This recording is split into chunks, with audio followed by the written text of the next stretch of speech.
പറവൂരിൽ പ്രതിപക്ഷ നേതാവ് V D സതീശന് Tyson മാസ്റ്ററുടെ ചെക്ക് കഴിഞ്ഞ 5 ടേണായിട്ട്. ശ്രദ്ധിക്കുക, പറവൂരിൽ മറ്റ് കോൺഗ്രസ്സുകാരില്ല. ഏതെങ്കിലും ഒരു കസേര കിട്ടിക്കഴിഞ്ഞാൽ ആജീവനാന്തം കസേരയിലിരുന്ന് മരിക്കും. മരിച്ചതിന് ശേഷം ആ സീറ്റ് കുടുംബത്തിലെ ഒരു അംഗത്തിന് കൈമാറുന്ന ആ ആചാരം അദ്ദേഹവും തുടർന്നു പോരുകയാണ്.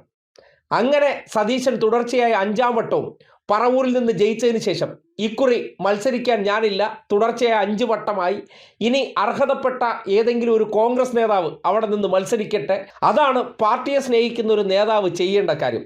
പക്ഷേ കോൺഗ്രസിൽ ഉമ്മൻചാണ്ടി അത് ചെയ്തു, ചെന്നിത്തല അത് ചെയ്തിട്ടുണ്ടോ, AK ആന്റണി അത് ചെയ്തിട്ടുണ്ടോ? അവരാരും ചെയ്യാത്ത കാര്യം ഞാൻ ചെയ്യണോ? അതുകൊണ്ട് പറവൂർ മരിക്കുന്നത് വരെയും ഞാൻ തന്നെയാണ് എന്ന നിലയ്ക്ക് വീണ്ടും വീണ്ടും മത്സരരംഗത്തേക്ക് ഇറങ്ങുന്ന സതീശന് ഇക്കുറി ചുമ്മാതങ്ങ് ജയിച്ചു പോകേണ്ട സാഹചര്യം ഒരുക്കണ്ട എന്ന് CPI തീരുമാനമെടുത്തു. അതിൻ്റെ അടിസ്ഥാനത്തിലാണ് 2 ടേം വ്യവസ്ഥ പൂർത്തീകരിക്കുന്ന ടൈസൺ മാസ്റ്ററെ കയ്പമംഗലത്ത് നിന്ന് മാറ്റി നേരെ പറവൂരിൽ ഇക്കുറി മത്സരിക്കാൻ നിയോഗിച്ചിരിക്കുന്നത്. സതീശൻ കേരളം മുഴുവൻ ചുറ്റിക്കറങ്ങുമ്പോൾ സതീശന്റെ മണ്ഡലത്തിലേക്ക് ടൈസൺ മാസ്റ്റർ ലാൻഡ് ചെയ്തിട്ടുണ്ട്. വരും ദിവസങ്ങളിൽ മണ്ഡലത്തിൽ കഴിഞ്ഞ കുറേ കാലമായി നേരിടുന്ന വികസന മുരടിപ്പുകൾ, സർക്കാർ ചെയ്ത പദ്ധതികളല്ലാതെ സതീശനായിട്ട് പറവൂരിൽ ഇതുവരെ ഒരു ചുക്കും ചെയ്തിട്ടില്ല.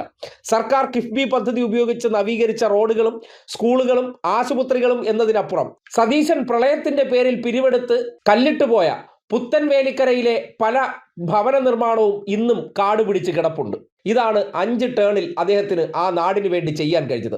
ഇതും പോരാഞ്ഞിട്ട് ആ നാട്ടിലെ ജനങ്ങളുടെ പേര് പറഞ്ഞ് നാട് നീളെ നടന്ന് പിരിവെടുത്തിട്ട് ഇതുവരെ പുനർജനി എന്ന പേരിൽ അദ്ദേഹം വീട് വെച്ച് കൊടുത്തു എന്നതിൻ്റെ പേരിൽ പലരിൽ നിന്നും പിരിവെടുത്ത് അദ്ദേഹം വെറും ഒരു മണി ചെയിൻകാരിൽ നിന്ന് ഇന്ന് കോടാനുകോടിയുടെ സമ്പത്തിന്റെ ഉടമയായി. അങ്ങനെയുള്ള ഒരു കപട രാഷ്ട്രീയക്കാരനെ ചുമ്മാതങ്ങ് ജയിക്കാൻ അവസരം ഒരുക്കണ്ട, അല്ലെങ്കിൽ ഇങ്ങനെ ഒരു കപട രാഷ്ട്രീയക്കാരനെ നിയമസഭയിൽ എത്താതിരിക്കാനുള്ള ഉത്തരവാദിത്വം ഓരോ രാഷ്ട്രീയ പ്രസ്ഥാനങ്ങൾ കാണിക്കേണ്ടതുണ്ട് എന്നതിൻ്റെ അടിസ്ഥാനത്തിലാണ് ശക്തനായ സ്ഥാനാർത്ഥിയെ തന്നെ കളത്തിലിറക്കാൻ CPI തീരുമാനിച്ചത്.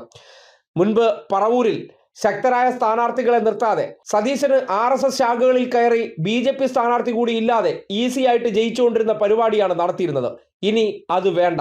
സതീശനെ പോലത്തെ ഒരു കപട രാഷ്ട്രീയക്കാരൻ നിയമസഭയിൽ എത്താൻ പാടില്ല എന്ന് CPI ശക്തമായി തീരുമാനിച്ചിരിക്കുകയാണ്.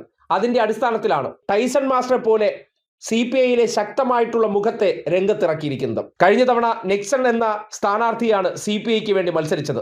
ഇതിൻ്റെ അടിസ്ഥാനത്തിലാണ് 21,000-ൽ പരം വോട്ടുകൾക്ക് സതീശൻ വിജയിച്ചു കയറിയത്. പക്ഷേ മണ്ഡലത്തെ സംബന്ധിച്ച് നോക്കുകയാണെങ്കിൽ സതീശൻ തിരിഞ്ഞു നോക്കാത്ത അവസ്ഥയുണ്ടെന്നും